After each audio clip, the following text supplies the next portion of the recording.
As a government that has been accused of spying on opposition politicians with state-sponsored malware, it should really come as no surprise that Spain has also been using these hacking tools against actual criminals. And the bad guys are learning to adapt. They're using free and open source tools and learning to distinguish from snake oil government-provided backdoor devices.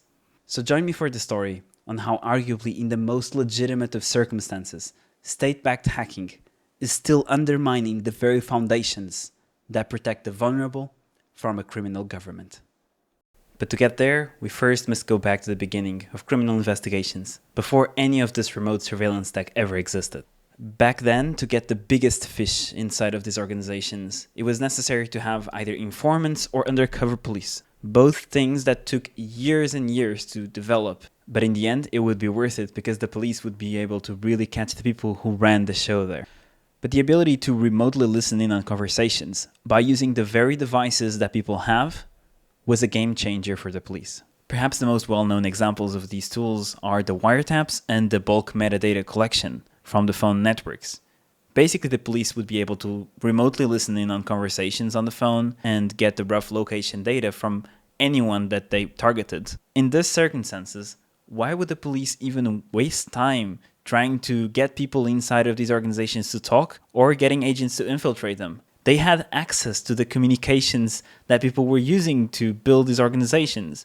In other words, the police had now found better informants, people's very own phones.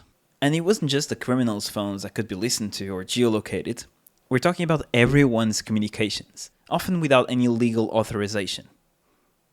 If you're wondering how this remote surveillance was even possible, well, it was because it was using the phone networks that were designed in the last century, where security or privacy were not even taken into consideration the way that we see it being considered nowadays. And then we get to today, where basically everyone has been moving away from calls and SMSs into encrypted platforms, meaning that phone companies are no longer the ones that the police must go to in order to obtain the contents of communications. And in the case of end-to-end encrypted messaging, the tech companies running these services can help either. With the police running out of ways to remotely spy on people using their devices, an industry quickly filled the demand. Companies like the Israeli NSO group started offering remote exploitation tools. This was way bigger than just listening in on conversations or getting low accuracy location data from the phone networks.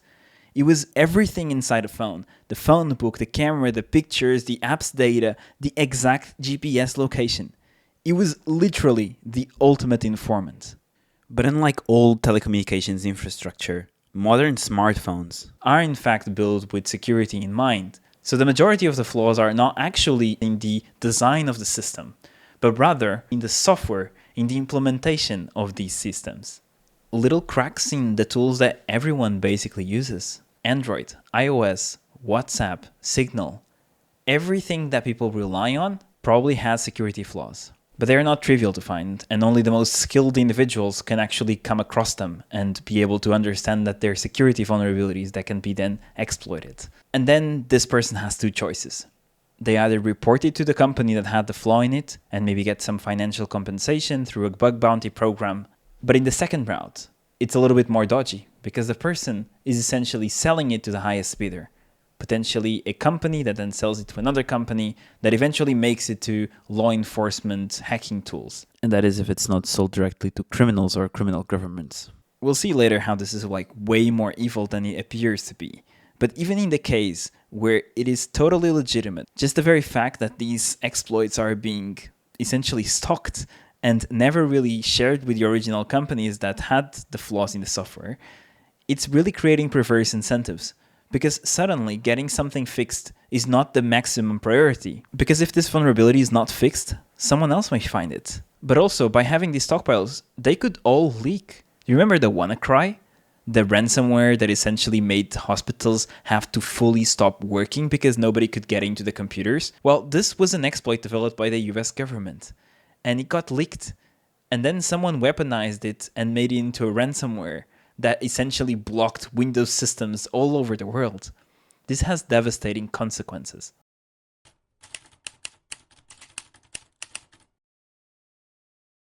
But there are good examples when these cyber weapons were actually neutralized.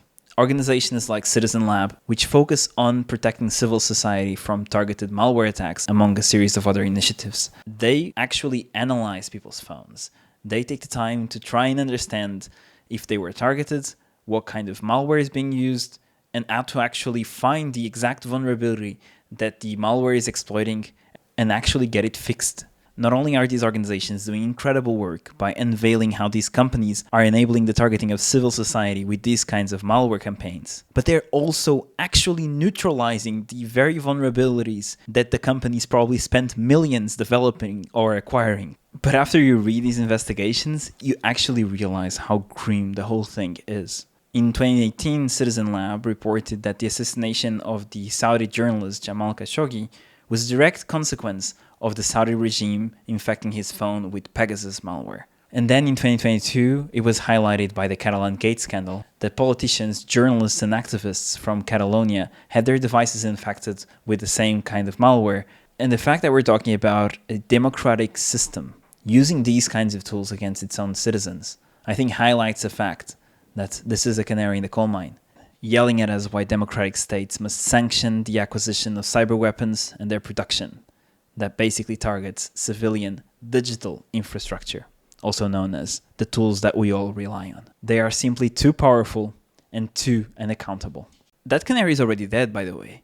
The European Union failed to investigate the Catalan Gate scandal and others throughout Europe.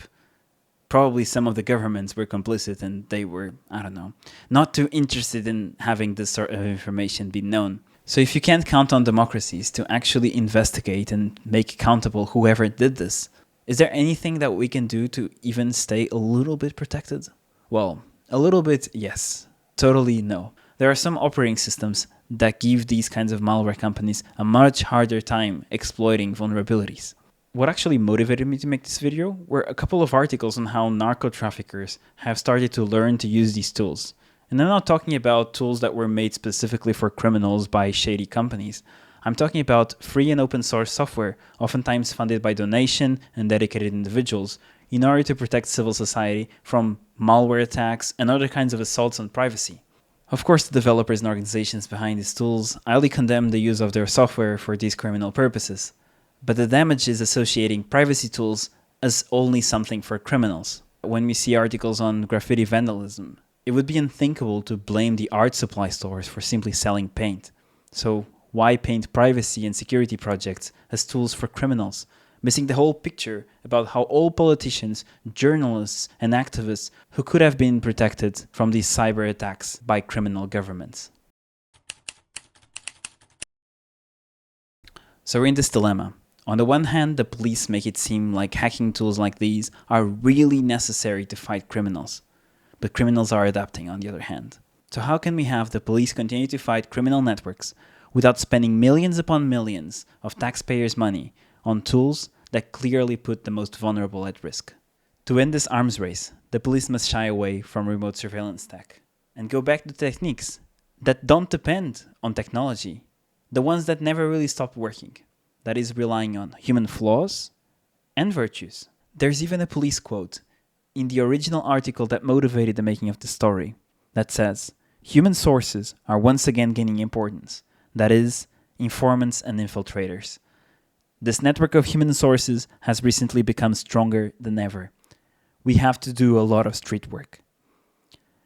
And to protect literally the lives of these individuals, privacy is paramount. So make no mistake. We either have actual privacy and security tools for everyone, or we all have to live in fear of being hacked, including the very police making use of these hacking tools today.